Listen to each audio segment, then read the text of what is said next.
В студии мы обсуждаем важные для республики темы с экспертами и лидерами мнений. Честно и с разных сторон. С вами Ирина Ефимова и Сергей Михедов. Здравствуйте. Россия пережила лекарственный ажиотаж. Люди массово ринулись в аптеки и скупали иностранные лекарственные препараты. Россияне опасаются, что лекарств на всех не хватит, а зачастую от этих лекарств зависит их жизнь. Но у нас в республике с этим было немного поспокойнее, хотя все равно обеспокоенность остается, конечно. Тревога некоторая, что будет с лекарствами в условиях санкций. Об этом мы сегодня и поговорим. Ну и хотим спросить у наших гостей, как вы пережили эти неспокойные дни, когда люди массово ринулись в аптеки скупать лекарства. Действительно, какое-то время не то что республика, но вся страна, фармацевтическая отрасль испытывали определенное напряжение. В состоянии паники скупали большие запасы лекарств на будущее.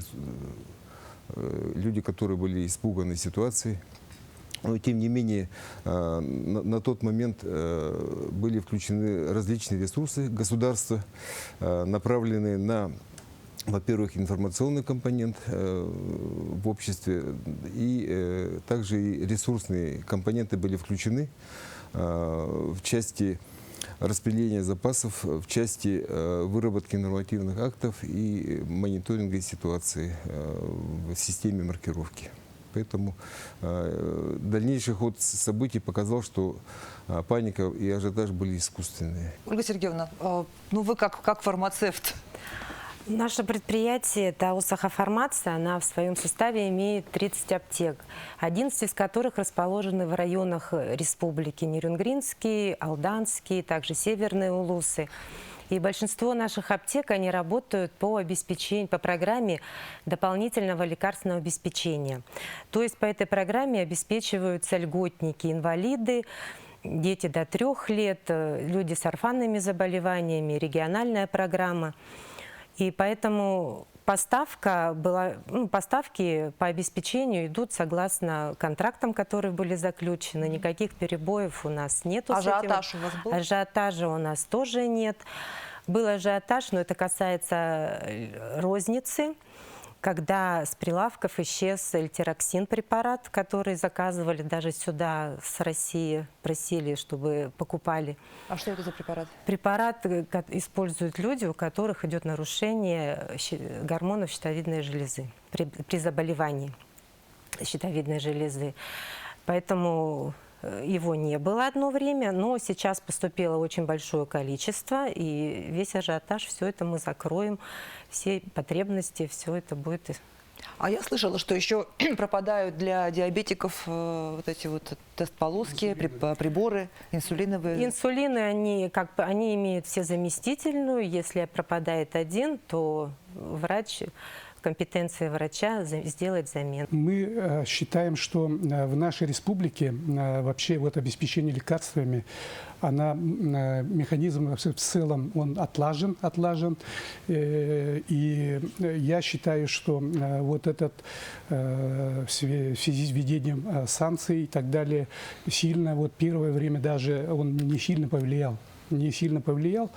Почему? Потому что наш отдаленный регион всегда он обеспечивал, тем более вот сейчас скоро начнется вот распутье, закрытие дорог и так далее, вот поэтому обеспечивал запасами и так далее. Поэтому более, я считаю, что легче, я считаю, наша республика перенесла.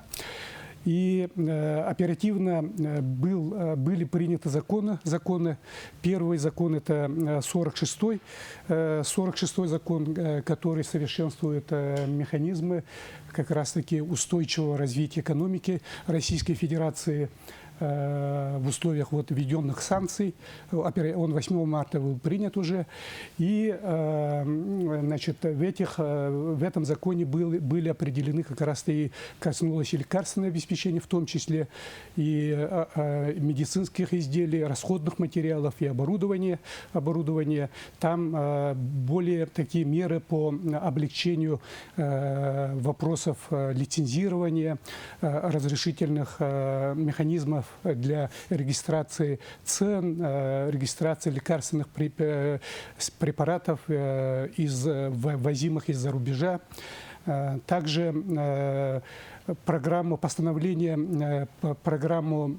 обязательного медицинского страхования именно вот в федеральном правительстве постановлением было внесено и изменение, чтобы медицинские организации были произведены авансирование финансовых средств, чтобы они те контракты, которые были уже заключены, и в ближайшее время, ну, минимум вот 3 месяца, чтобы обеспечивали свои медицинские организации с запасами лекарственных препаратов. Это очень такое. Вот у нас в республике это сумма 4 миллиарда рублей. Вот авансирование, территориальная программа МС, вот она авансировала. Представитель общественности, может быть, добавите? Да. По этому поводу, конечно, я бы хотела сказать, у меня вот буквально вчера я делала опрос родителей, именно инсулинозависимых детей с эпилептическими приступами, да, и очень много мне поступило обращений, что во многих поликлиниках не хватает тест-полосок. Вот, даже есть такое заявление, ребенку 4 года, выкупили сами непрерывный мониторинг глюкозы, для этого мама продала квартиру. Вот такое даже есть. Сахарный диабет 1 типа. Им нужен был препарат Новопен-Эхо и Хомопен. С декабря 2021 года они выписывают в Якутской городской больнице номер 3 шприцы-ручки, хотя включен в перечень бесплатных препаратов. Письменно обратились в марте 2022 года о выкупе шприц-ручек, но все равно не выписали до сих пор.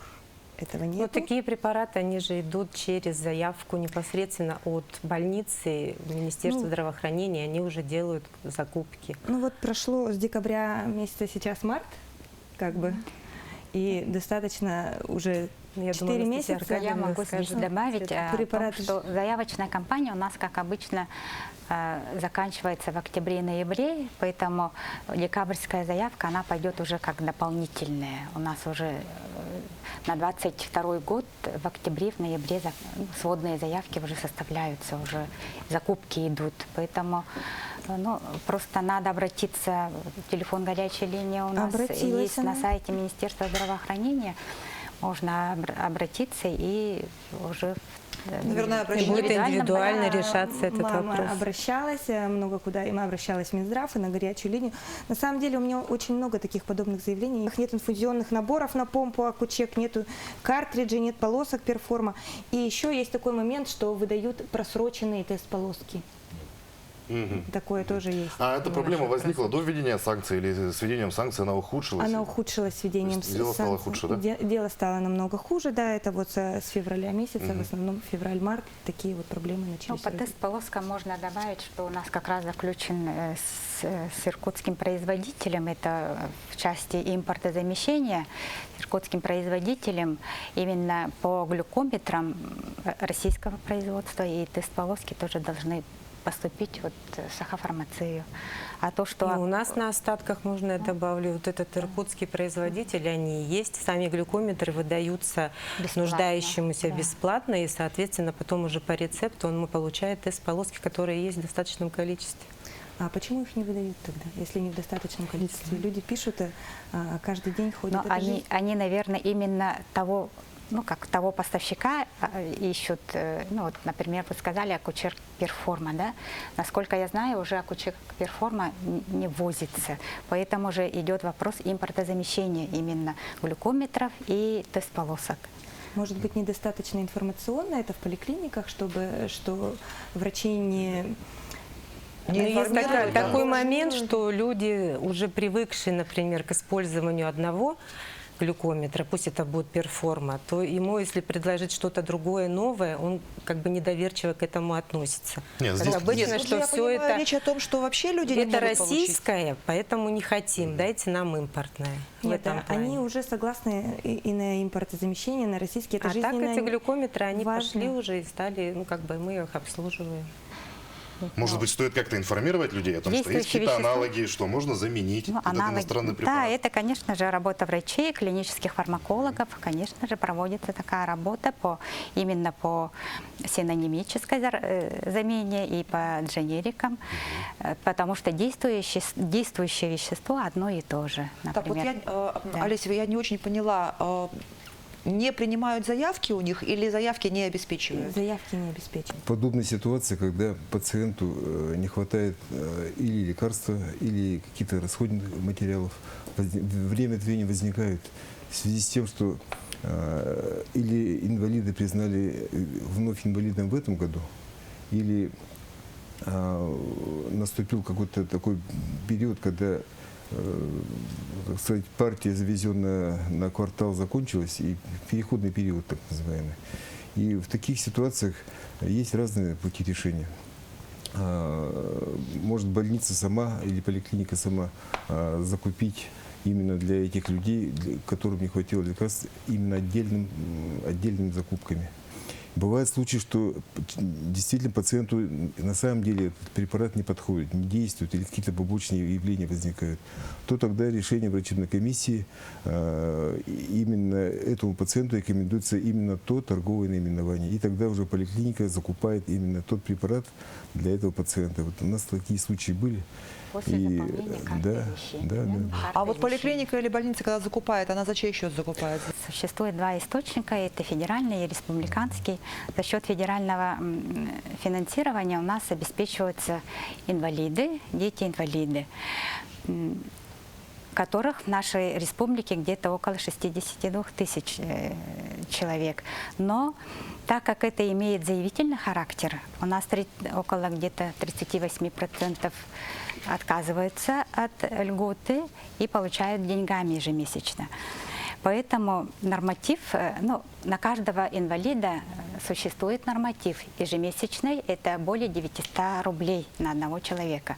Получается, что тем самым, когда они выходят из этой программы, то нарушается баланс этой программы. То есть, получается, в программе остаются люди, которые обеспечиваются на дорогостоящем лечении. И тем самым не покрывает расход федеральное финансирование, и мы добавляем за счет республиканского бюджета. Сейчас мы ненадолго прервемся и вернемся к обсуждению темы лекарств через несколько минут.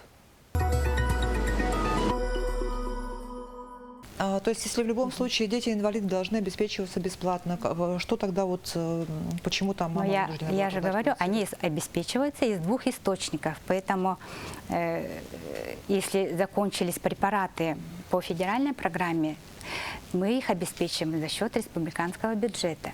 Вот поэтому лекарственные препараты, лекарственные препараты закуплены, тест-полоски закуплены. И почему такая проблема вот поэтому у меня вопрос, почему люди были вынуждены покупать сами лекарства и продавать квартиру? Что это? Сейчас они до сих пор вынуждены сами покупать лекарства на свои средства. Вот насчет, кстати, хотела сказать, дженериков, да, получают тоже обращение мамы, депекин хрона 300. До этого по муниципальной программе получали, январь-февраль не было. В наличии в марте подали, сказали ждать. Перезвонили с аптеки, уточнили насчет заменителя, объяснили, что он им не подходит. Никаким образом ребенку заменитель не подходит. И через некоторое время мама сама подошла в поликлинику, в аптеку. В аптеке он был, но их никто не предупредил, что он туда подошел, этот препарат. Проблема информированности пациентов, как ее можно решить? Как она решается? Я вообще предлагаю подумать над этим вопросом, именно информация между больными и между аптеками. Где-то запустить СМС-сообщения, уведомления, потому что люди не знают.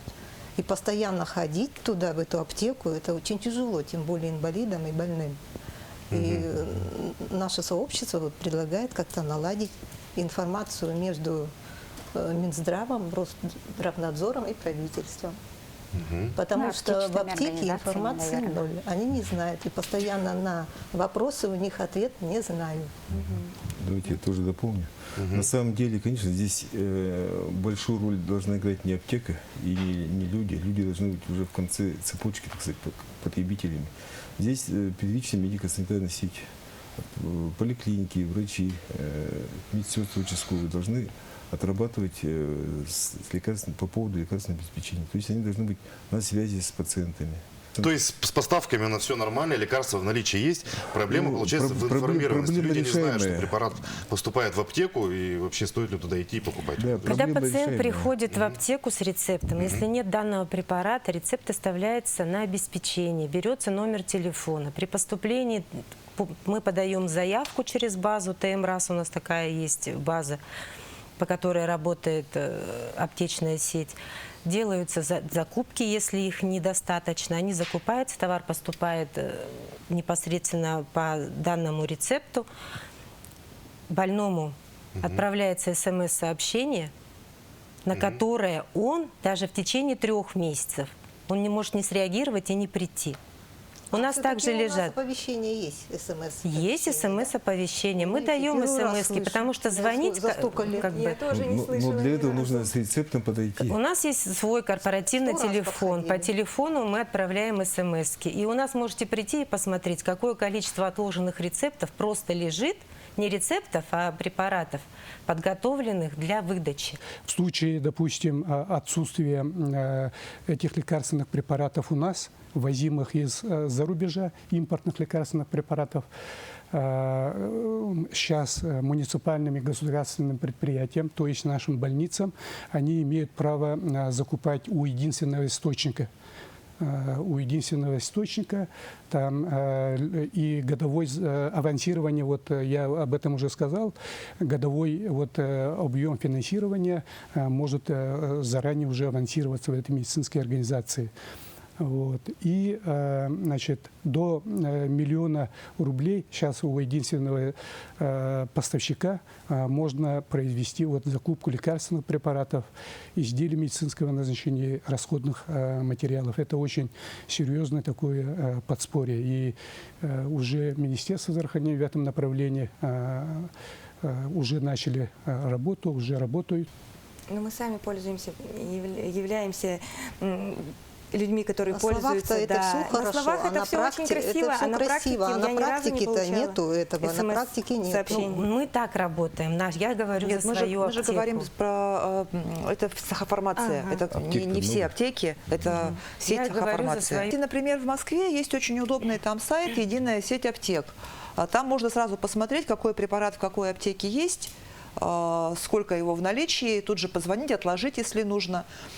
Почему у нас вроде бы не такой огромный город, а такой единой справочной аптек нету? Нету. Такого нету. СМС-уведомления нету. Наше сообщество по заболеванию трансплантированных по печени пациентов, у нас, мы, конечно, выражаем свое беспокойство по поводу импортозамещения лекарств на отечественные. Давайте обратим внимание на экран. Это цитата. «Ни одна зарубежная компания не прекратила поставки в Россию препаратов, входящих в перечень жизненно необходимых и важнейших.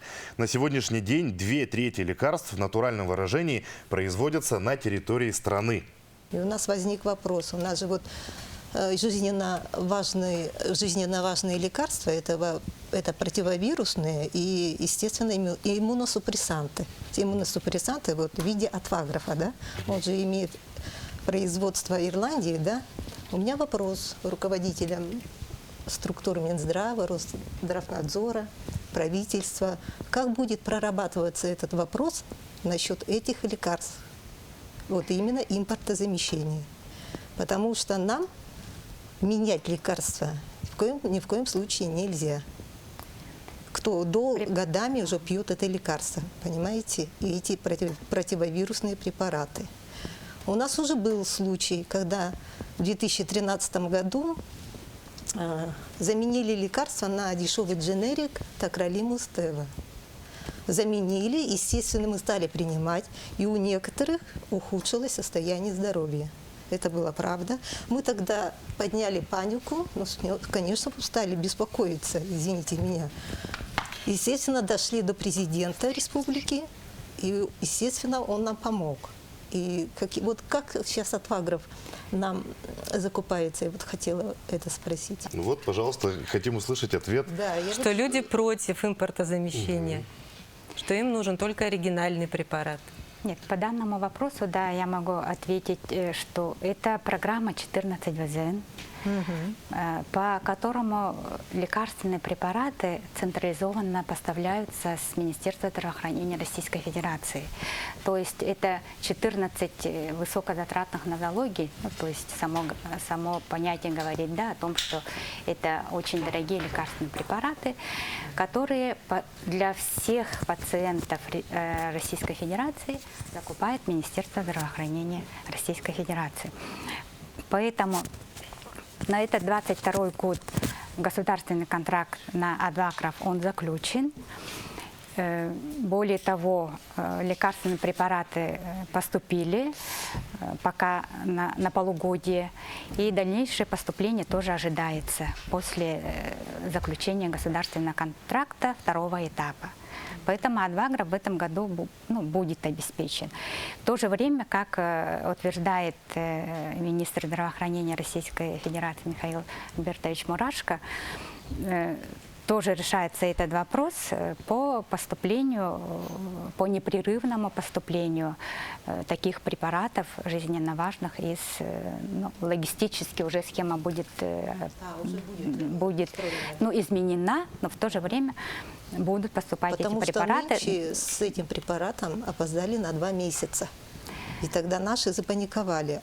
Как покупать? Пришлось покупать за свои деньги этот Отвагров, потому что 2 месяца его нам не выдавали. А мотивировали тем, что проходят тендера, закупки и все такое. А как ускорить этот процесс? Я так понимаю, уже начался, да? У нас запасы препаратов по 14 ВЗН обычно рассчитываются на 15 месяцев, то есть 12 месяцев и плюсом первый квартал будущего года. Поэтому, когда у нас получается, что препараты заканчиваются, это говорит о том, что у нас появляются новые больные. Вот как Евгений Николаевич сказал, когда появляются новые больные, мы, конечно же, не говорим, чтобы сидите и ждите, да? Мы обеспечиваем из того запаса, который у нас имеется и защищен. И таким образом в этом году с Отвагровом, но зря, конечно, волновались, потому что у нас как раз хватило до того поступления, до нового поступления у нас Отвагров. Мы отзывали в Нерюнгри, мы отзывали в Татинском районе, и препаратами были обеспечены все пациенты. Но сейчас, наверное, главная проблема – это логистика. То есть, в принципе, транспортное сообщение со многими европейскими странами оборвано, а препараты, как вы сказали, нужны именно европейские, из Ирландии. Вот каким образом они будут поступать сейчас в Россию? Есть ли какие-то данные об этом? Для того, чтобы упростить эту схему, тоже правительством Российской Федерации принимаются меры, да, и приняты меры о том, чтобы о разрешении использовать лекарственные препараты с иностранной маркировкой, чего ранее не было разрешено. То есть это было запрещено. В данное время это разрешено, и могут завозить, и уже после регистрации, конечно, да, оно будет применено, да, пользоваться с этой иностранной маркировкой. То есть препарат могут привезти с иностранной маркировкой, здесь в России им пользоваться без регистрации, можно сказать, здесь, да, в стране? Мы знаем, что правительство страны приняло ряд мер по стабилизации ситуации. Вот цитата Михаила Мишустина. В России немало потребителей регулярно пользуются иностранными препаратами. Иногда на них, собственно говоря, и основывается вся схема лечения и вся методика. Поэтому люди опасаются, что не смогут вовремя приобрести нужные им медикаменты. Власти России предусмотрели меры, защищающие больных от сбоев в поставках оборудования, полностью запретили вывоз из страны иностранных медицинских изделий и упростили их закупку. Также мы ускорили процедуру регистрации отечественных медицинских изделий в случае замены в них иностранных составляющих. А какие еще меры принимаются для поддержки россиян в условиях санкций? И жители Якутии, конечно, в первую очередь. Упрощена, конечно же, как Владимир Ильич сказал, упрощена система закупок Да, если вот в 44-м законе все это упиралось во временной, да, длились закупки у нас от 2 до 3 месяцев, то она, конечно же, упрощена, и медицинским организациям даны послабления в том плане, что они могут заключать договора, контракты с единственными поставщиками, и объем финансирования, который они могут потратить на этот госконтракт, увеличен до 1,5 миллиона. Если раньше это было 600 тысяч, то до 1,5 миллиона. Но вот я из нашего сегодняшнего разговора поняла, что есть проблема именно в звене, которая между пациентами, так сказать, и между аптеками. Да? То есть конкретно это врачи, которые вовремя не объясняют про существующие какие-то аналоги, которые... Нет, врач выписывает по международному непатентованному наименованию. Врач не объясняет там, выписывает рецепт, который положен, в выписке как бы прописано, да, рекомендовано какое лечение.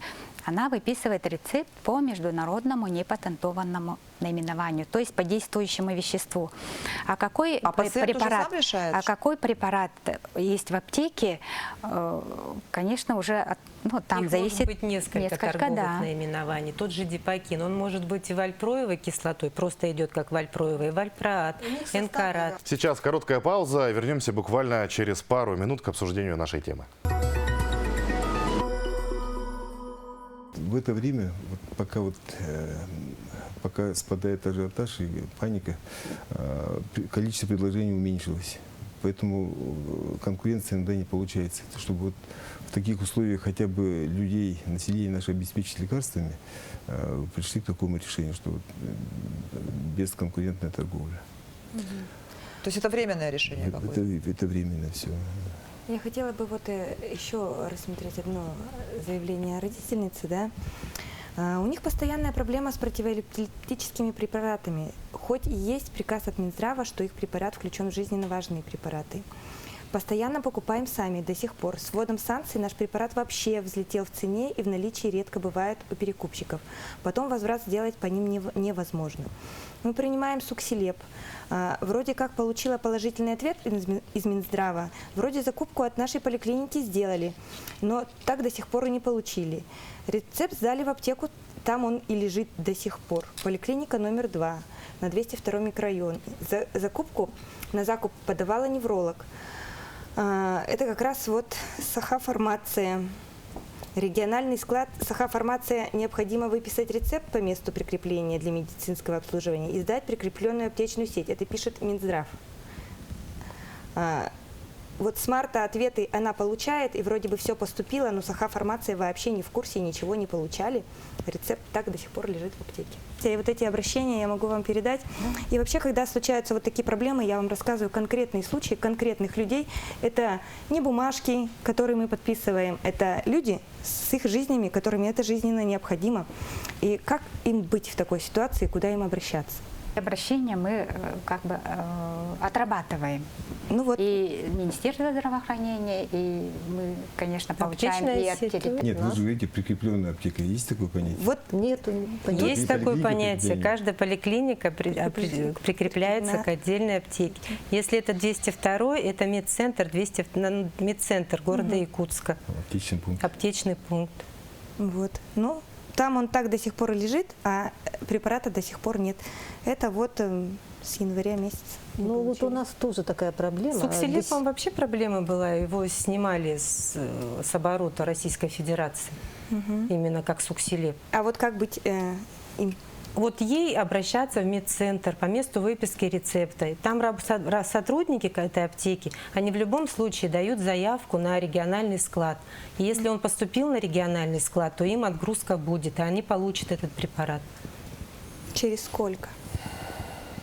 То есть через сколько, я вам не могу сказать. Из этой заявки понятно две проблемы.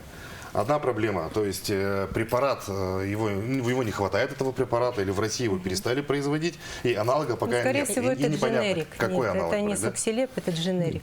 На первый взгляд, тут проблема одна. Это где-то оборвалась информационная цепочка. То есть препарат как будто есть, а пациент А люди не получить не получает. могут. А люди получить не могут. Опять Надо проблемы разбираться. в информации. И проблема с ценами, кстати, была отмечена, Евгений Николаевич. Поднялись в цене препараты, говорят, Да, да? в 2 Лекарства раза. стали дороже в 2 раза. Каким образом у нас вот регулируют цены Ну, на лекарства? Цена регулируется государством на препараты, входящие в группу жизненно важных, жизненно необходимых и важнейших лекарственных препаратов, ЖНВЛП, так называемые.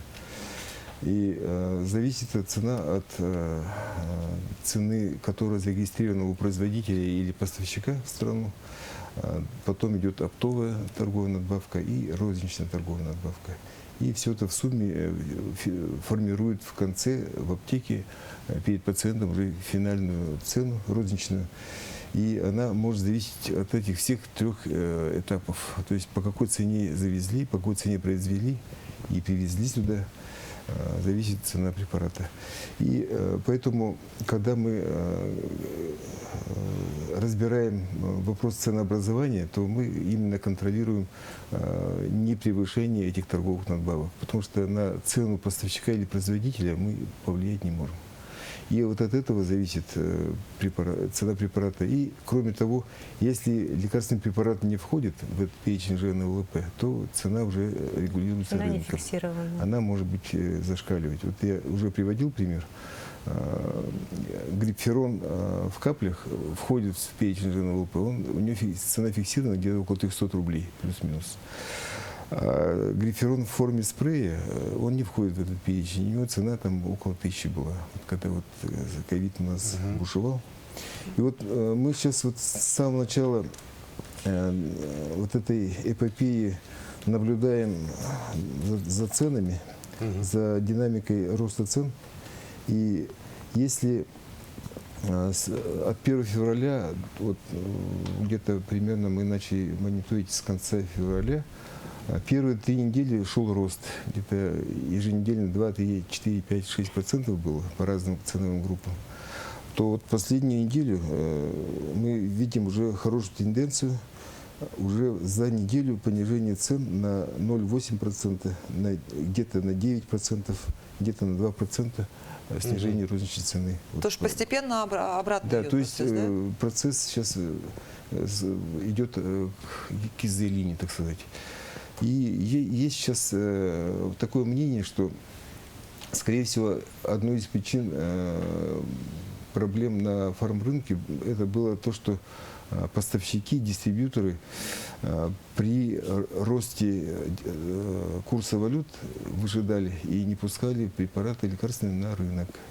И теперь, когда стало видно тенденция к снижению курса, то движение пошло, и препараты больше стали появляться. А ждать ли роста цен на лекарства в ближайшие месяцы? Нет, Слушать прогнозы. Евгений Николаевич сказал наоборот. Да. Ну, тенденции к снижению есть, но что ожидать-то? Которая имеется, то мы склонны с оптимизмом смотреть на эту ситуацию, и пойдет, роста большого не будет. Все пока. будет хорошо. Ну, в любом случае, запас препаратов имеется, в наших аптеках есть, а в районах у нас как с обеспечением лекарствами? В районах так же самое. Есть отлаженная система доставки.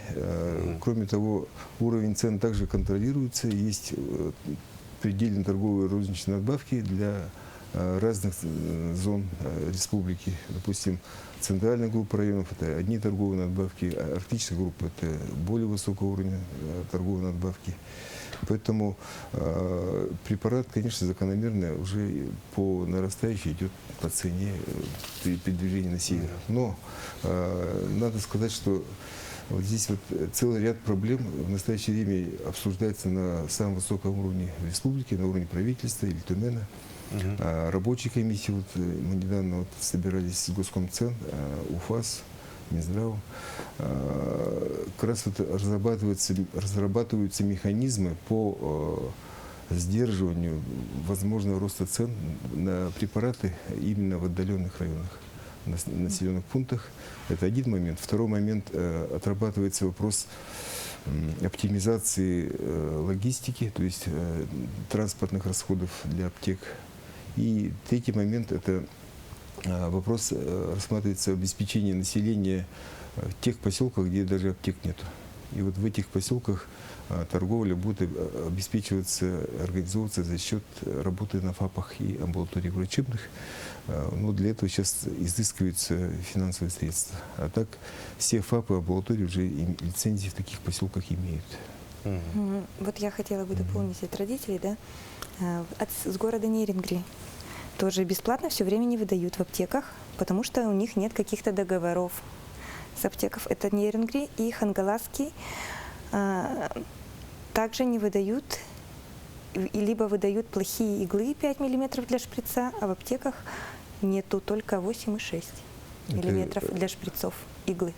Это про инсулин, да, имеете в виду? Да. Потом какие договора имеются в виду? Вот и не могу вам сказать точно, какие договора. Вот в Нерюнгри бесплатно все время не выдается в аптеке, потому что нет каких-то договоров. Врач выписывает, Наверное, а получить не могут. Да, а получить не могут. Министерство здравоохранения доводит финансирование до центральных районных больниц. На 2022 год средства были доведены в октябре 2021 года уже распределены для того, чтобы они своевременно тоже провели закупки. Возможно, речь идет о закупках, скорее всего. Может быть, надо контролировать вот эти организации в улусах, которые его своевременно не делают, да, с центральных, либо контролировать Минздрава, либо другими органами, да, потому что тоже там проблема такая имеется, они вот постоянно не получают эти препараты. То, систематически что постоянно не получают.